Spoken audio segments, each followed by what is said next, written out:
গতকাল উনার শপথ গ্রহণ ছিল 11:30-এ।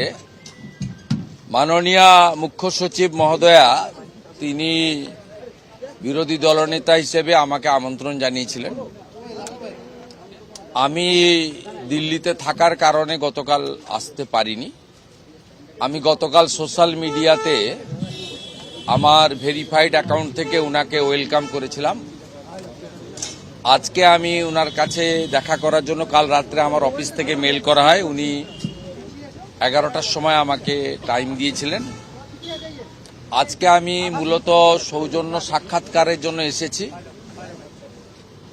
উনাকে আমি অরেঞ্জ কালারের গোলাপ দিয়ে বরণ করেছি এই সিটি অফ জয় কলকাতাতে। আমি গেরুয়া অঙ্গবস্ত্রম ওনাকে পরিয়েছি স্বামী বিবেকানন্দের আধ্যাত্মিক ভূমিতে, এবং প্রভু শ্রী চৈতন্যদেব তার যে সবচেয়ে বড় প্রচারের হাতিয়ার ছিল এবং প্রত্যেকটি রাষ্ট্রবাদী জাতীয়তাবাদী মানুষের যেটা প্রেরণার গ্রন্থ, পৃথিবীর সর্বশক্তিশালী গ্রন্থ, ইংরেজিতে লেখা গীতা আমি ওনার হাতে তুলে দিয়েছি। আর উনি আমাকে এই অঙ্গবস্ত্র দিয়ে আমাকেও প্রতি নমস্কার জানিয়েছেন। It's my pleasure. আমি উনার সঙ্গে প্রথম দিনের সৌজন্য সাক্ষাৎকারের পরে, উনার কুশল বিনিময় করার পরে, উনার পরিবারের কুশল বিনিময় করার পরে, উনার সব কিছু ঠিকঠাক হয়েছে আসা যাওয়ায় গতকালের অনুষ্ঠান, এই খোঁজ খবর নেওয়ার পরে আমি উনাকে হাত জোড় করে বলেছি সংবিধান বাঁচান। আমি বলেছি আপনি তামিলনাড়ুতে ছিলেন, তার আগে আইপিএস হিসেবে দেশকে সেবা দিয়েছেন, খুব গুরুত্বপূর্ণ পদে ছিলেন, কিন্তু বিরোধী দলনেতা 11.5 মাস বিধানসভার বাইরে আপনার অভিজ্ঞতায় কোথাও নেই। 5 বার সাসপেন্ড করিয়েছে মমতা ব্যানার্জি আমাকে।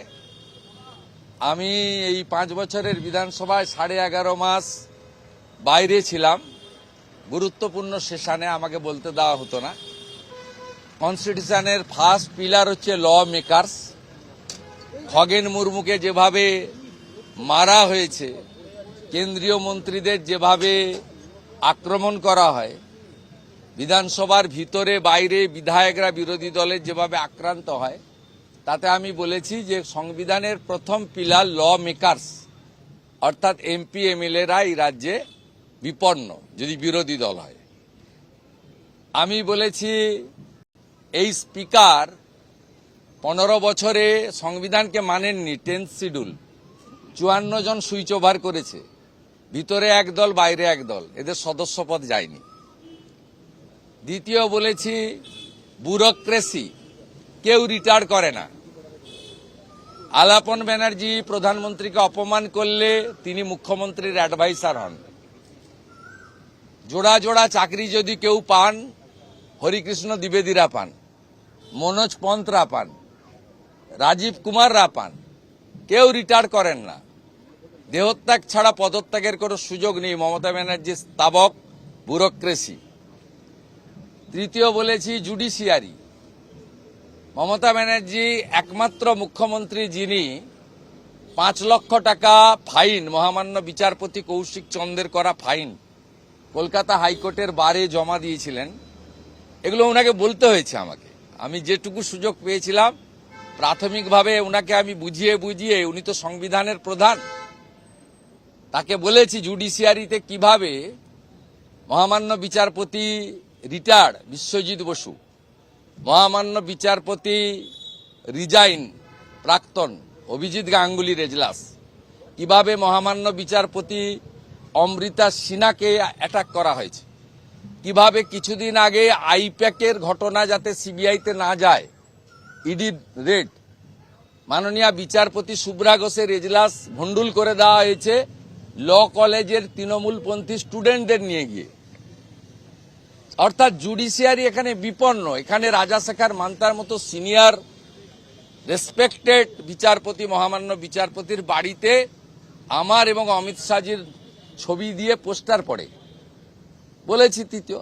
চতুর্থ বলেছি মিডিয়া পক্ষে বলুক আর বিপক্ষেই বলুক, সৎ দেখাক আর অসৎই দেখাক, কোনো মিডিয়াকে ছাড়ে না। রিসেন্ট বেলডাঙ্গাতেও পরপর পিটিয়েছে। অর্থাৎ সংবিধানের চতুর্থ স্তম্ভ মিডিয়াও বিপন্ন। বিশেষ করে ইউটিউবার এবং সোশ্যাল মিডিয়ার লোকেদের তো জেলে পুরেছে, এমন কোনো লোক বাকি নেই যারা সরকারের বিরুদ্ধে বলেছে তাকে জেলে পড়েনি। আমি এই 30 মিনিটের কথোপকথনে উনাকে এগুলো বলেছি এবং বলেছি পশ্চিমবাংলায় মুখ্যমন্ত্রীর এজেন্ডা 1 হাই অ্যাপিজমেন্ট। তিনি এখন সারাদিন ভাত খেয়ে বিকেলবেলা হিজাব পরে খাওয়ার খেতে ব্যস্ত। প্রত্যেক দিন 550 কিলোমিটার বেড়া নেই, হু করে বাংলাদেশি মুসলমান ঢুকিয়ে জনবিন্যাস বদলে দিয়েছে। বাংলা বিপন্ন। আমি বলেছি বিজেপির লোকেদের মুখ্যমন্ত্রী, মন্ত্রী, উপমুখ্যমন্ত্রী, সরকারি ক্ষমতার দরকার নেই। ভারতবর্ষের সিকিউরিটির প্রশ্নে আপনি যাতে আমাদের সীমান্তের জমি দিয়ে ইমিডিয়েট সীমান্ত সুরক্ষিত হয়, জনবিন্যাস এবং অবৈধ অনুপ্রবেশকারী মুক্ত হয়, ভারতবর্ষের সুরক্ষার ক্ষেত্রে দয়া করে আপনি দেখুন। উনি শুনেছেন, উনার মুখের কোনো কথা আমি বলবো না, এটা আনএথিক্যাল কাজ।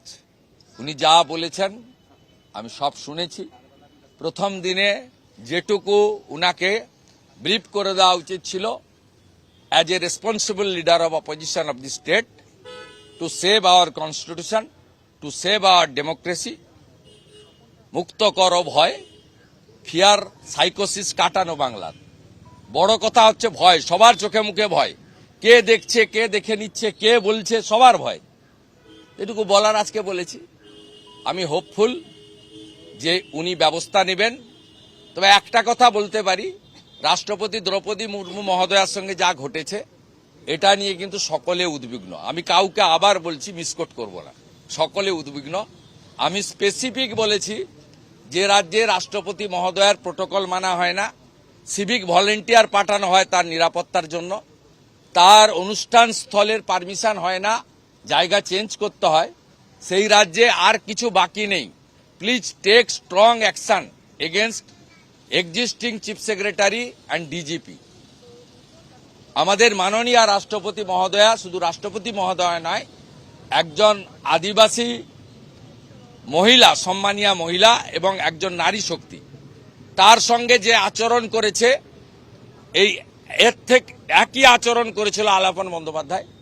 তিনি অবসরকালীন সুযোগ এখনো পাননি, কোর্টে মামলা চলছে। নন্দিনী চক্রবর্তী এবং পীযূষ পাণ্ডে